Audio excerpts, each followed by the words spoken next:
Assalamualaikum warahmatullahi wabarakatuh. Perkenalkan, saya dengan Adinda Nurul Ismi Fitrianti dengan NIM 105421109017. Nah, pada kesempatan kali ini di sini saya akan melakukan pembuatan video CSL yaitu resusitasi anak. Nah, adapun alat dan bahan yang harus dipersiapkan terlebih dahulu, di sini terdapat manikin anak, terdapat pipa orofaring, terdapat bola suction, terdapat ambu bag, terdapat selang suction, dan terdapat antiseptik dan juga handscreen steril. Nah, selanjutnya setelah mencuci tangan dan memakai sarung tangan steril, di sini kita menilai dengan kesadaran anak yang pertama yaitu dengan menggunakan metode AFPU. Nah, jadi yang pertama itu alert.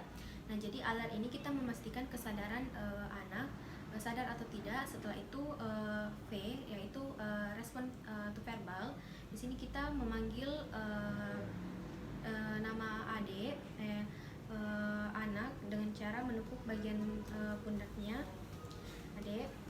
Nah, setelah itu P yaitu respon to pain. Di sini kita memberikan rangsangan sakit pada anak dengan menekan pada glabella, sternum, dan ujung-ujung jari. Nah, selanjutnya U yaitu unresponsive. Di sini bila anak tetap tidak sadar, di sini kita melakukan pendekatan safe. Ya, jadi yang I-nya itu dia short for help. Kita memanggil bantuan, bisa orang-orang terdekat atau menelpon call center, dan bisa A-nya itu approach with care. Kita tangani dengan hati-hati. Jika masih ada pakaian ketat atau yang melekat pada bayi anak, kita bisa lepaskan agar jalur nafasnya itu lebih lega. Nah, selanjutnya F itu free from danger, jauhkan dari bahaya, dan E itu evaluasi ABC. Nah, jadi E-nya itu kita melakukan penilaian kardiovaskular. Jadi A-nya itu airway. Nah, jadi apakah kita menilai apakah ada sumbatan jalan nafas pada pasien pada korban yang mengalami cedera kepala. Bisa dilakukan head tutu atau mendongkak kepala korban dengan merangsang daerah dahi dengan satu tangan, dan tangan yang lainnya berada di dagu, dan kita menggunakan 3 jari. Setelah itu kita nilai. Nah, setelah itu B yaitu breathing, pernafasan. Kita dengan cara look, listen, dan feel. Nah, jadi yang look itu kita lihat apakah ada gerakan nafas pada anak, apakah ada tarikan dada, apakah ada pengembangan dada dengan apakah bayi tidak sianosis atau tidak, atau kebiruan. Nah, setelah itu listen. Nah, kita dengarkan apakah ada suara nafas, dan apakah ada suara merintih, dan apakah ada suara gurgling. Nah, setelah itu feel. Nah, sini kita rasakan hembusan nafasnya. Jika terdapat suara gurgling kemudian ada lendir, maka kita melakukan pengisapan menggunakan balon pengisap atau suction di daerah Nah, setelah itu jika belum ada nafas, kita berikan bantuan dengan menggunakan ambu bag. Kita masukkan secara perlahan di bagian mulut dan hidungnya.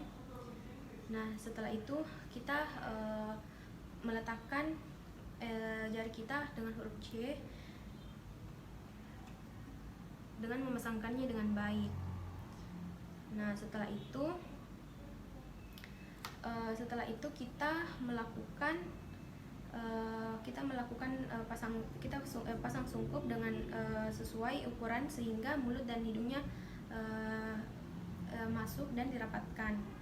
Nah, pada mulut bayi sambil mempertahankan posisi kepala bayi. Bila tidak memakai alat, kita berikan bantuan nafas mulut ke mulut.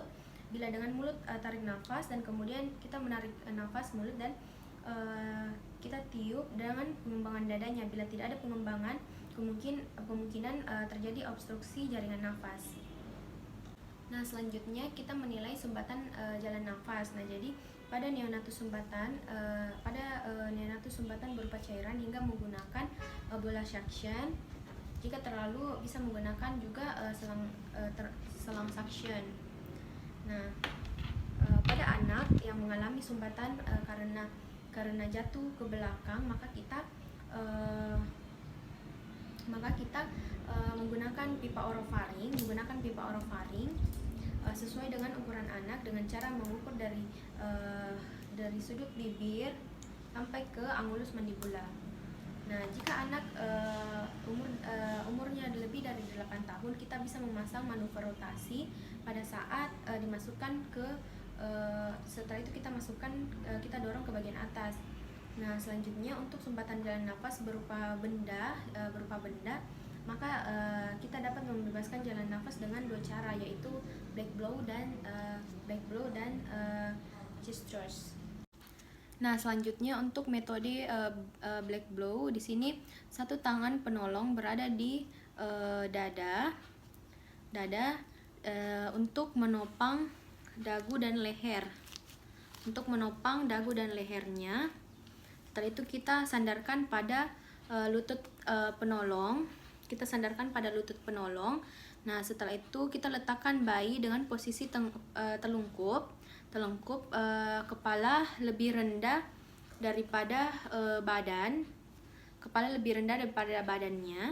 Nah, setelah itu tangan lainnya melakukan pukulan atau pendorogan di bagian punggung antara kedua tulang belikat di daerah belakang.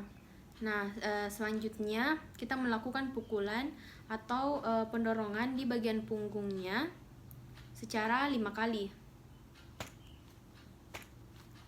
3, 4, 5. Nah, selanjutnya untuk metode chest thrust, di sini badan bayi menghadap ke atas dan disandarkan pada lutut pemeriksa. Nah, setelah itu kemudian tangan yang satunya melakukan penahanan di bagian punggung bayi dan tangan yang satunya berada di bagian atas untuk melakukan pendorongan pada bagian dada, dan kita melakukan seperti pijatan di bagian di antara papila mamanya. Setelah itu kita melakukan pijat jantung sebanyak 5 kali. 1, 2, 3, 4, 5.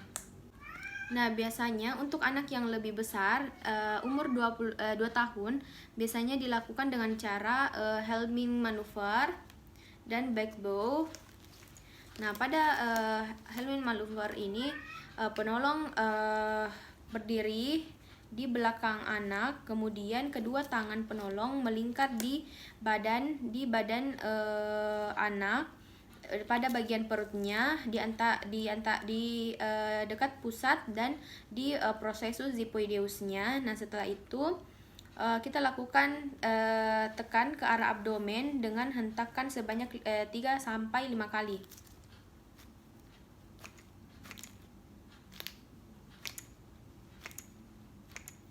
Nah, selanjutnya jika anak dalam keadaan tidak sadar, maka penolong melakukan dengan cara berlutut dan anak diletakkan pada permukaan yang rata. Kemudian dilakukan abdominal thrust di antara kedua papila mama. Bagian bawah kita lakukan pendorongan ke depan sebanyak 5 kali. 4, 5. Sekian pemeriksaan metode dan teknik dari resusitasi anak. Kurang lebihnya mohon dimaafkan. Billahi fisabilil haq fasabiqul khairat. Assalamualaikum warahmatullahi wabarakatuh.